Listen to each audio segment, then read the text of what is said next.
England cricket board और England को या एमसीसी को यह सोचना चाहिए कि नियम बनाते तो वो हैं, लेकिन ऐसा लगता है कि अब आईसीसी में कोई एक ऐसा बड़ा पदवी जो है वो दे देना चाहिए बेन स्टोक्स को, क्योंकि अब वो जो बोले वही नियम होना चाहिए, जो कह दें वही कानून होना चाहिए। क्योंकि बेन स्टोक्स को लगता है कि जो कुछ भी वो करते हैं वही सही है, वही स्पिरिट ऑफ द गेम के साथ में है, और बाकी जो टीमें करें वो स्पिरिट ऑफ द गेम के खिलाफ है।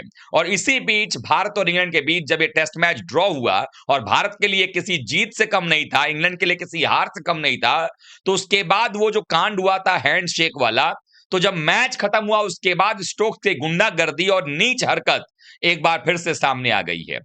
आप सबने देखा किस तरीके से बेन स्टोक्स को सभी दुनिया में लोग प्यार करते हैं कि भाई बहुत शानदार ऑलराउंडर है। हम सबने रिस्पेक्ट दिया कि भाई बंदे ने 5 विकेट निकाला, 141 रन भी बनाया, मैन ऑफ द मैच भी बना, लगातार मेहनत किया, जुझारूपन दिखाया।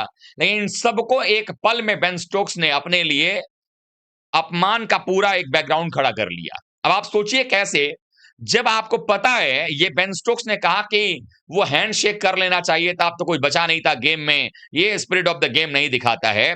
और नतीजा ये हुआ कि जब हैंडशेक नहीं हुआ और जब जडेजा ने शतक बना लिया, फिर सुंदर ने भी शतक बना लिया, और जब मैच खत्म होकर के जब ये खिलाड़ी लौटने लगे, तो ये स्टोक्स की बदतमीजी देखिए। रविंद्र जडेजा, जो कि अभी आप समझें कि जब जा ही रहे थे और सबसे हाथ मिला रहे थे, वहां पर स्टोक्स जो है वो हाथ मिलाता हुआ नजर नहीं आया।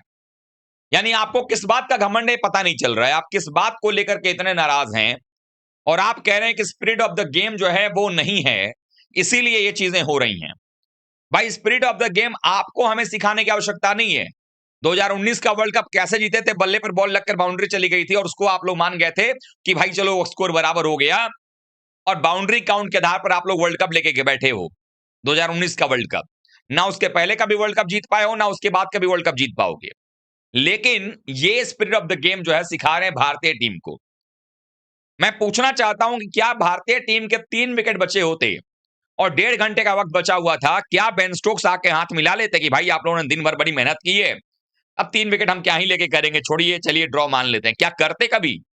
तो जब हमारे प्लेयर्स जडेजा और सुंदर दिन भर आपके सबसे बेहतरीन गेंदबाजों को खेलते हुए, आपके नजर में जो बेहतरीन गेंदबाज थे, और इवन अगर आप देखेंगे तो भारत के पास तो बुमराह और सिराज ही थे जान लगाने वाले बॉलर।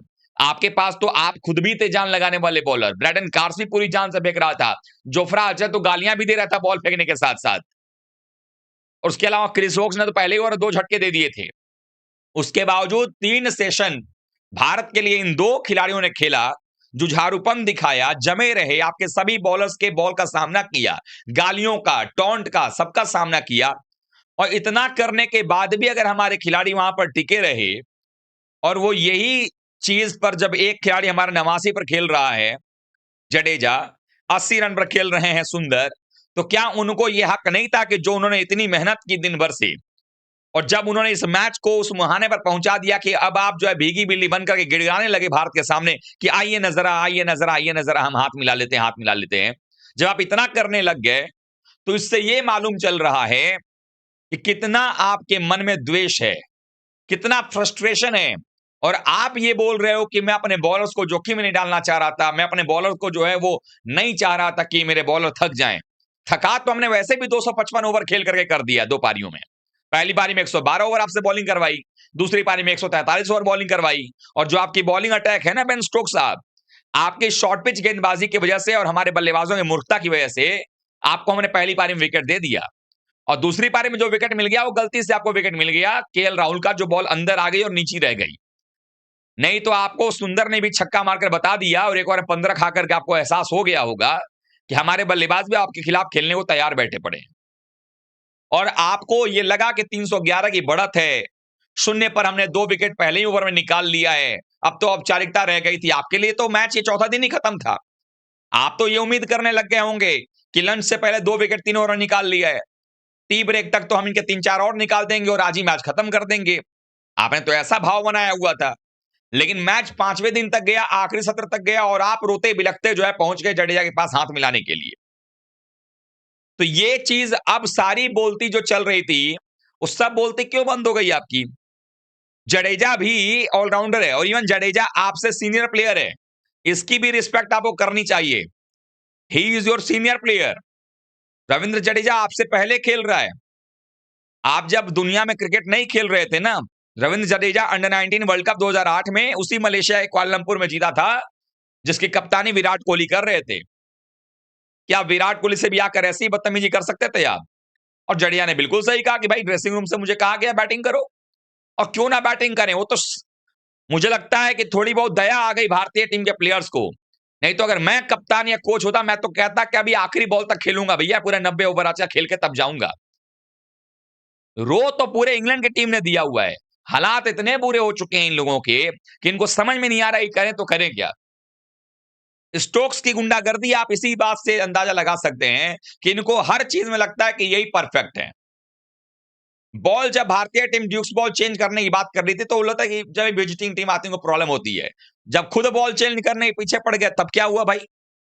तो ये जो बेन स्टोक्स है, इसकी जो रिस्पेक्ट की बात हो रही थी, रिस्पेक्ट लायक है नहीं दरअसल।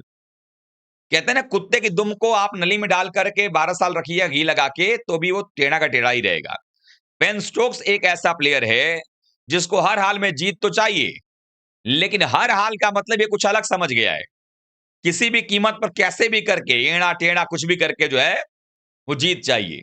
लेकिन भारतीय टीम के 4 बल्लेबाजों ने ये दिखा दिया इंग्लैंड को कि हम आपसे डरते नहीं हैं। अगर हमने पहले टेस्ट मैच में कुछ गलतियां ना की होती, दूसरे टेस्ट मुकाबले में जीता ही था हमने, और तीसरे में 193 हमें चेस करना चाहिए था। 3-0 से हम आगे होते सीरीज में। सीरीज अभी तक हम अपने नाम कर चुके होते। तो आज जो आप 2-1 से आगे हैं ना सीरीज में, वो भारत की मेहरबानियों का भी नतीजा है। हमारी गलतियां हम सब खुद मानते हैं कि हमारी भी गलती रही है।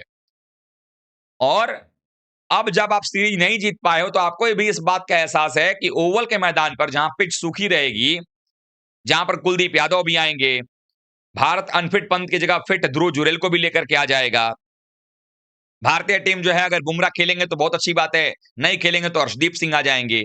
और बुमराह सिराज खेलते हैं तो वो भी पता है कि अंशुल कंबोज की जगह पर आपके पास में आकाशदीप के आने का मौका है। शार्दुल की जगह हम कुलदीप यादव को लाएंगे, 8 नंबर कुलदीप बैटिंग करेंगे। और सुंदर और जडेजा की बल्लेबाजी देख करके तो आपके वैसे ही जो है फटे पड़े हैं। तो फटके 4 तो इंग्लैंड का हो चुका है।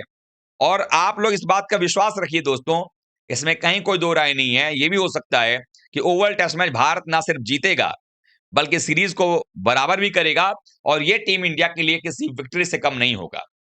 पिछली बार हम 2-1 से सीरीज में आगे थे, अंतिम मैच में इंग्लैंड ने बराबर किया था सीरीज। क्या मालूम इस बार 2-1 से इंग्लैंड आगे है, हमारी गलतियों की वजह से ही सही। और अब जो है वहां पर मौका बन जाएगा कि आप आकर के मुकाबले के अंदर में अगले ओवल वाले मैच में मैच ड्रॉ जीतेगा भारत और सीरीज ड्रॉ हो जाएगा। दोस्तों, ये बेन स्टोक्स की गुंडागर्दी और उनकी एक नीच हरकत को आप कैसे देखते हैं, कमेंट में भर दीजिए लिख करके। चैनल सब्सक्राइब कीजिए, वीडियो को लाइक कीजिए। मिलते हैं किसी और बड़ी खबर के साथ। Thank you so much.